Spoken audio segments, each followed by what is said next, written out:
আসসালামু আলাইকুম ভিউয়ার্স। দেশে অথবা দেশের বাহিরে যে যেখানে বসে আমার ভিডিওটি দেখছেন, আশা করি সবাই ভালো আছেন। আপনাদের সঙ্গে বরাবরের মতো আছে আমি মনীষ সর্দার। মতিন ইন্টারন্যাশনালের পক্ষ থেকে আপনাদের সবাইকে আন্তরিক শুভেচ্ছা ও অভিনন্দন জানিয়ে শুরু করছি আমাদের আজকের ভিডিও। আগস্টের শেষ সপ্তাহ থেকে মালয়েশিয়া পৌঁছতে শুরু করবেন বাংলাদেশি কর্মীরা। কুয়ালালামপুরে বাংলাদেশ হাই কমিশনার সাংবাদিকদের সঙ্গে মত বিনিময় সভায় এই তথ্য জানান প্রধানমন্ত্রীর উপদেষ্টা মাহাদি আমিন। মাহাদি আমিন বলেছেন যে দীর্ঘ ফ্যাসিবাদ সরকারের আমলে বাংলাদেশের যে শ্রমবাজার বন্ধ হয়েছিল, সেই শ্রমবাজারটি দীর্ঘদিন বন্ধ থাকার পরে আবার নতুন করে বাংলাদেশ সরকারের কূটনৈতিক প্রচেষ্টার মধ্য দিয়ে সেটি আলোচনা সাপেক্ষে আবার উন্মুক্ত হতে যাচ্ছে। তবে উন্মুক্ত হওয়ার প্রক্রিয়াটি কিছুটা সীমাবদ্ধতার মধ্যে দিয়েই এবং বাংলাদেশের যে সমস্ত রিক্রুটিং এজেন্সি রয়েছে সেই রিক্রুটিং এজেন্সির চাহিদা এবং বাংলাদেশ এবং মালয়েশিয়া সরকারের চাহিদা দুটির মধ্যেই যে জটিলতা রয়েছে সেই জটিলতার কিছুটা ওভারকাম করে G2G ফর্মুলায় এখানে বাংলাদেশের যে বোয়েসেল রয়েছে, বোয়েসেল এর মাধ্যমে আগস্টের শেষ নাগাদ বাংলাদেশ থেকে কর্মী আসার প্রক্রিয়াটি শুরু হবে।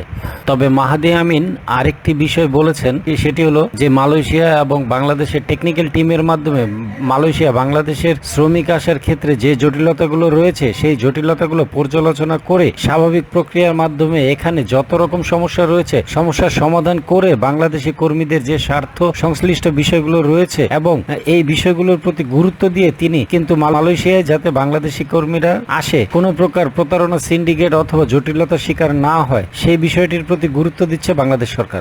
মালয়েশিয়ার মন্ত্রী এম ব্রান মানান যে বিষয়টি বলেছেন সেটি হলো যে আসলে বাংলাদেশ থেকে এই মুহূর্তে কর্মী নেওয়ার ক্ষেত্রে মালয়েশিয়া সরকারের আর কোনো বাধা নেই। তবে মালয়েশিয়া সরকার বাংলাদেশ এবং মালয়েশিয়ার সাথে যে আলোচনা সাপেক্ষে যেই প্রক্রিয়াগুলো রয়েছে এবং কূটনৈতিক যেই পর্যালোচনার বিষয়গুলো রয়েছে সেই পর্যালোচনার বিষয়গুলো শেষ করে নতুন করে এখান থেকে কর্মী নেওয়ার বিষয়ে যে বিষয়গুলো বাস্তব ভিত্তিক বিবেচনা করা দরকার সেটির প্রতি গুরুত্ব দেওয়া শুরু করেছে। এদিকে বাংলাদেশের প্রধানমন্ত্রীর উপদেষ্টা মাহাদি আমিন আরেকটি বিষয় বলেছেন, সেটি হলো যে দীর্ঘ ফ্যাসিবাদ সরকারের আমলে যে শ্রমবাজারটি বন্ধ হয়ে গিয়েছিল এবং দুর্নীতি বিভিন্ন জটিলতার কারণে যে লাইসেন্সগুলো এখানে জটিলতার মুখ তৈরি করেছে, মালয়েশিয়ার শ্রমবাজারকে সেই লাইসেন্সগুলোকে ইতিমধ্যে তারা স্থগিত করেছে। এই লাইসেন্সগুলো যাতে এখানে কোনো প্রকারের ঝামেলা করতে না পারে সেই বিষয়টির প্রতি তিনি বিশেষভাবে গুরুত্ব দিচ্ছেন। তবে বিশেষ করে মাহাদি আমিন আরেকটি বিষয় বলেছেন, সেটি হলো যে এখানে শুধুমাত্র বাংলাদেশি কর্মী প্রেরণ নয়, বাংলাদেশি কর্মীদের স্বার্থ সংশ্লিষ্ট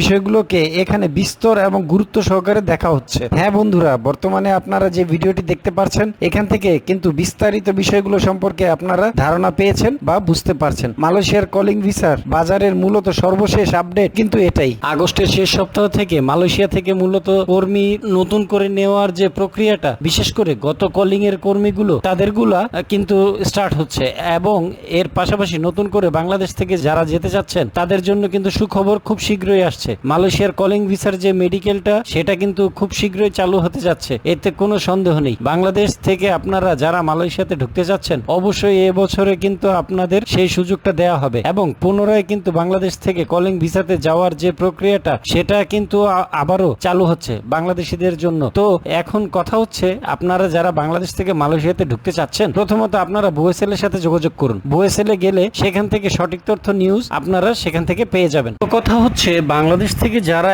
এখন চিন্তা ভাবনা করছেন যে মালয়েশিয়াতে আমি ঢুকবো খুব দ্রুত সময়ে, এক্ষেত্রে অবশ্যই কিন্তু আপনাদের আরেকটু ধৈর্য ধরতে হবে, কারণ বর্তমান পরিস্থিতি বাংলাদেশ সরকার কিন্তু আসলে চেষ্টা করছে মালয়েশিয়াতে কলিং ভিসার বাজারটা কিভাবে সম্পূর্ণভাবে ওপেন করা যায়। তবে এই ব্যাপারে কথাবার্তা অলরেডি হয়ে গেছে, শুধুমাত্র একটা সিদ্ধান্তের অপেক্ষায় কিন্তু আমরা বসে আছি। তো মালয়েশিয়া থেকে যে কোনো সময় কিন্তু একটা সিদ্ধান্ত আসবে এবং বাংলাদেশ থেকে পুনরায় কিন্তু আমরা আবারও এই দেশটিতে ঢোকার সুযোগ পাবো। তো যাই হোক বন্ধুরা, আশা করছি বিষয়গুলো আপনারা ক্লিয়ারলি বুঝতে পেরেছেন। যদি আরো বিস্তারিত তথ্য আপনারা জানতে চান সেক্ষেত্রে অবশ্যই আপনারা আমাদের চ্যানেলের সঙ্গে যুক্ত থাকবেন। এরপরও যদি কোনো প্রকার কনফিউশন থাকে অথবা কোনো প্রশ্ন থাকে তাহলে ডিসক্রিপশনে দেয়া আমার নম্বরে অথবা আমার হোয়াটসঅ্যাপে সরাসরি যোগাযোগ করতে পারেন। আজকে এই পর্যন্তই। ভিডিওটি ভালো লাগলে অবশ্যই লাইক ও সাবস্ক্রাইব করুন এবং অন্যদের সুবিধার্থে ভিডিওটি শেয়ার করে দিন। ধন্যবাদ।